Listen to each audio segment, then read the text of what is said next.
పట్ల మాట్లాడుతున్న వ్యక్తి అన్నిటి విషయంలపైన మాట్లాడాలి, అందరి కోసం చర్చించాలి.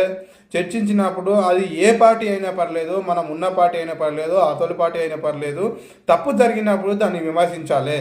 అది కరెక్ట్ అయిన పద్ధతి. మనం కూడా అదే అడుగుతున్నాము.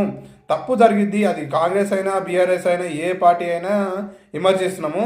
ఇక్కడ మనం చేస్తున్నది కాదు, మైపల్ యాదవ్కు తెగలేని ఫోన్లు చేస్తున్నారు, పిచ్చరిగే ఫోన్లు చేస్తున్నారు. మరి అది ఆయన చేపించుకుంటున్నాడా, మరి ఇంకెవరు చేపించుకున్నాడా మనకు తెలియట్లేదు. మనం కూడా ఫోన్ చేస్తే ఆయన ఫోన్ కలవది, ఎందుకేమో నా అర్థం కాదు మైపల్ యాదవ్కు. మరి ఏంది, మనం ఈరోజు మనం ఫోన్ చేస్తే కూడా మైపల్ యాదవ్ లిఫ్ట్ చేయడు, లిఫ్ట్ చేయడు ఆయన.